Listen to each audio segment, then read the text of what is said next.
안녕하세요, 킹스문입니다. 오늘은 인류의 피임의 역사에 대해서 알아보는 시간을 갖도록 하겠습니다.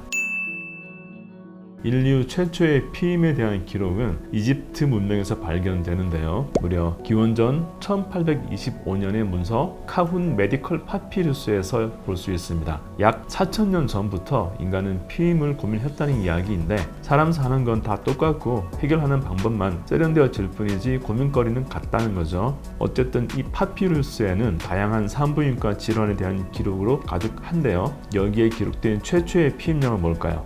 악어똥입니다. 근데 문서가 군데군데 소실되어 있어서 왜 악어의 똥인지, 그걸로 어떻게 피임을 했는지는 알 수가 없는데요. 일부 학자들은 악어똥을 자궁에 넣었다고 주장했고, 또 다른 학자들은 악어똥을 태워서 그 향기를 맡는 방법을 썼다고 말하고 있습니다. 인간과 그 문명의 발전은 이런 무모해 보이는 시도와 멈추지 않는 도전으로부터 시작되는 것 같습니다. 시작이 반이다라는 말이 이래서 나왔겠죠. 그리고 기원전 1550년 그때 작성된 에버스 파피루스에서도 피임법이 자세히 볼 수 있습니다. 임신을 방지하기 위해서는 대추야자, 아카시아 꿀을 양모에 발라서 여성의 그곳에 넣어야 한다라고 기록되어 있습니다. 그 3000년 전의 사람들에게도 임신과 피임은 지금과는 다른 의미였겠지만 아주 중요한 사회적 문제 중 하나였던 것 같습니다. 노동력이 중시되는 고대 농경 사회에서 임신이 언제나 환영받은 건 아닐 수도 있다는 말이 되겠죠. 고대 의학 지식이 되게 그렇듯이 피임법도 엉터리인 경우가 많았습니다. 구리와 소금을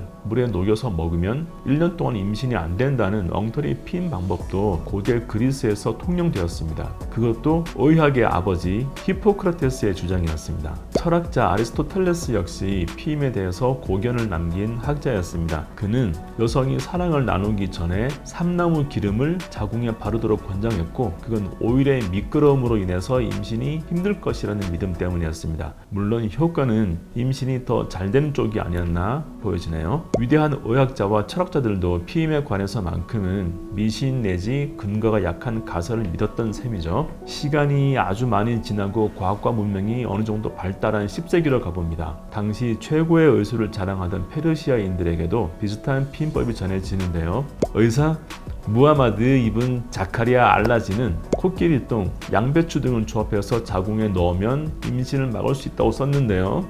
여전히 똥이죠. 여성 인권이 여전히 지극히 낮은 시대였기 때문에 피임의 의무는 주로 여성에게 주어졌습니다. 그래서 여전히 피임은 여성의 영역이었지만 이후 점차 남성에게로 이동하게 됩니다. 그 이유는 전염병 때문이었습니다. 15세기 프랑스가 이탈리아를 침략하면서 매독이 창궐합니다. 병사들 사이에 성병이 걸린 사람이 폭증하면서 페니스에 무언가를 덮거나 막아야 한다는 생각을 하기 시작했죠. 카톨릭 신학자인 가브리엘레 팔로피오는 린넨천을 화학용액에 적셔서 페니스에 덮을 것을 권장했는데요. 그는 1100명의 남성에게 이를 시험한 결과 그 누구도 무서운 질병에 걸리지 않았다라고 기록하고 있습니다. 이게 바로 원시적 형태의 콘돔이었죠. 피임이 이제 미신으로부터 벗어나서 근거를 확보한 과학으로 나가고 있습니다. 시민혁명으로 내전에 돌입한 영국에서는 1640년부터 동물 창자나 방광을 이용해서 콘돔을 만들었다는 기록이 전해집니다. 찰스 2세가 병사들을 위한 성기보호용 기구를 콘돔이라는 이름의 백작에게 지시했다는 썰도 있습니다.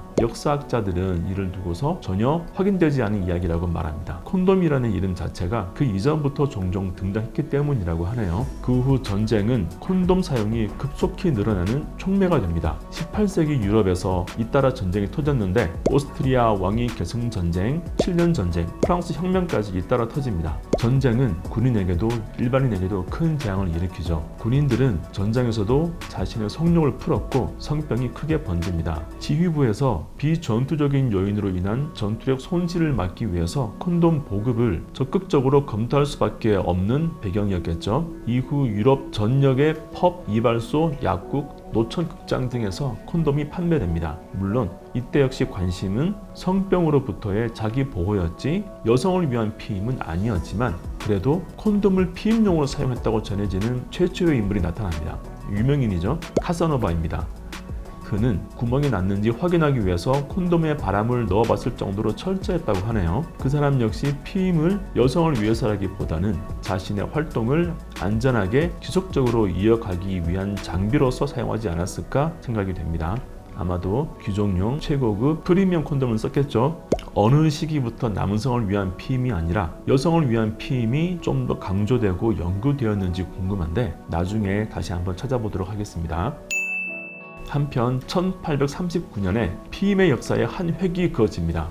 타이어 개발자인 찰스 굿이어가 천년굼으로 고무 콘돔을 발명하면서였죠. 영국의 극작가 버나드 쇼가 19세기 가장 위대한 발명품이라고 했을 정도였습니다. 그만큼 당시 세계인들은 신축성 있는 콘돔을 열광했습니다. 하지만 기독교 국가에서 어떻게 대놓고 피임을 조장하는 제품이 판매될 수 있느냐 반대 의견이 많았습니다. 낙태나 피임을 신이 주신 생명에 개입하는 행동으로 보지 않았을까 생각됩니다. 특히 미국의 보수적인 성향의 지역들과 아일랜드와 같은 국가에서는 그랬습니다. 실제로 미국 내 30개 주에서는 콘돔 생산을 중지하는 법안이 통과되기도 했고 아일랜드에서는 1889년 음란 광고법이 제정됨에 따라서 콘돔 광고가 불법으로 규정되었습니다. 지금은 편의점에 가면 10개 정도 종류별로 색깔별로 쉽게 구입할 수 있지만 또 제가 어릴 때만 해도 한 번에 야한 영화 2-3편씩 보여주는 삼류극장의 으슥한 화장실 같은 곳에 가면 자판기에서 살 수 있기도 했던 그런 때도 있었네요.